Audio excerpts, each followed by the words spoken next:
மறுவரையறை செய்தே தீர வேண்டும் என்கிற முடிவை இந்திய ஒன்றிய அரசு மேற்கொள்ளுமேயானால்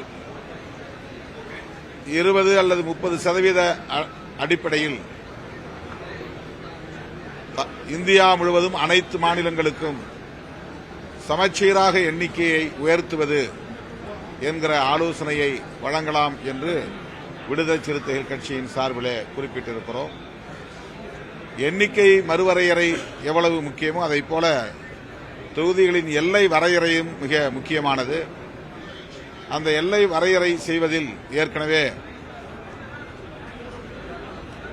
தமிழ்நாட்டை பொறுத்தவரையில் சிறுபான்மையினர், அதாவது இஸ்லாமியர், கிறிஸ்தவர் மற்றும் பட்டியல் சமூகம், பட்டியல் பழங்குடியினர் ஆகிய மக்களின் வாக்குகள் சிதறடிக்கப்படும் வகையில் எல்லை மறுசீரமைப்பு நடந்தேறியிருக்கிறது என்பதை சுட்டிக்காட்டி வருங்காலங்களில் அவ்வாறு அந்த சமூக பிரிவினரின் வாக்குகளை சிதறடிக்காத வகையிலே எல்லை மறுசீரமைப்பை மேற்கொள்ள வேண்டும் என்பதை சுட்டிக்காட்டியிருக்கிறோம். மேலும் சட்டமன்ற உறுப்பினர்கள் எண்ணிக்கையை மாநில அரசுகளே தீர்மானித்துக் கொள்வதும், அதே வேளையில் மாநிலங்களவை உறுப்பினர்களின் எண்ணிக்கை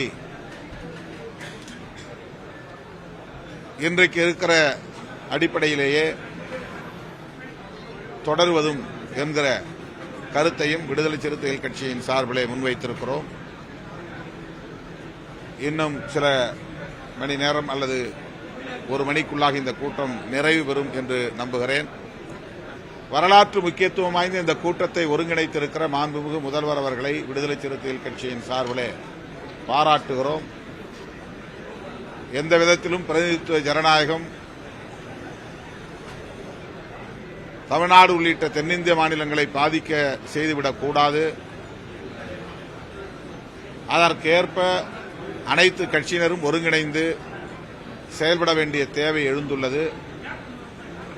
அந்த அடிப்படையிலே அதிமுக உள்ளிட்ட எதிர்க்கட்சியினரும் இன்றைக்கு கூட்டத்திலே பங்கேற்று முதல்வருடைய முன்முயற்சிக்கு ஒத்துழைப்பு அளிக்கக்கூடிய வகையில் கருத்து தெரிவித்திருப்பது வரவேற்க தகுந்தது, பாராட்டுகிறோம்.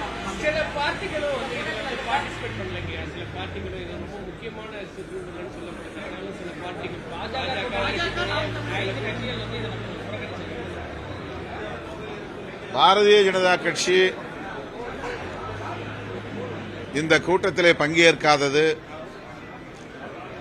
அவர்களுடைய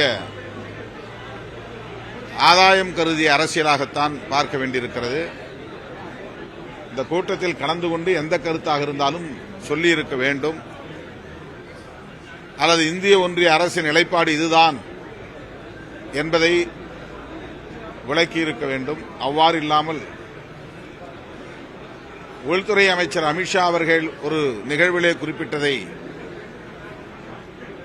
சுட்டிக்காட்டி அப்படியெல்லாம் எண்ணிக்கை மாறாது, தமிழ்நாட்டு நாடாளுமன்ற பிரதிநிதித்துவம் பாதிக்கப்படாது என்று பொத்தாம்பதுவிலே ஒரு கருத்தை சொல்லி இந்த கூட்டத்தை தவிர்த்திருக்கிறார்கள். இது ஏற்புடையதல்ல. அவர்தான் அரசியல் செய்கிறார். இது திமுக சொன்ன கருத்தல்ல. அரசியல் வல்லுநர்கள் ஏற்கனவே இது குறித்து ஊடகங்களில் தொடர்ந்து விவாதித்துக் கொண்டிருக்கிறார்கள். இது திராவிட முன்னேற்றக் கழகம் மட்டுமே இவ்வாறு ஒரு கற்பனை செய்து அரசியல் செய்யவில்லை. திமுக இதை பேசுவதற்கு முன்னதாகவே, ஓராண்டுக்கு முன்னதாக விடுதலை சிறுத்தைகள் கட்சியினுடைய வெல்லும் ஜனநாயக மாநாட்டில் தீர்மானமாக நிறைவேற்றியிருக்கிறோம். அதற்கு முன்பு நடைபெற்ற கட்சியின் உயர்மட்ட குழுவிலும் தீர்மானங்களை நாங்கள் நிறைவேற்றியிருக்கிறோம். அதுபோல ஒவ்வொரு கட்சியும் கடந்த ஓராண்டுக்கு முன்னதாகவே அரசியல் ஆய்வாளர்களின் கருத்துக்களின் அடிப்படையில், அவர்கள் எழுதி வருகிற கட்டுரைகளின் அடிப்படையில் தான் இதை நாம் சொல்லுகிறோம். பாஜக தலைவர்களே இவ்வாறு கருத்துக்களை, அதாவது வட இந்திய மாநிலங்களில் நாடாளுமன்ற தொகுதிகளின் எண்ணிக்கை உயர்வதற்கு வாய்ப்பு இருக்கிறது என்பதை சுட்டிக்காட்டியிருக்கிறார்கள்.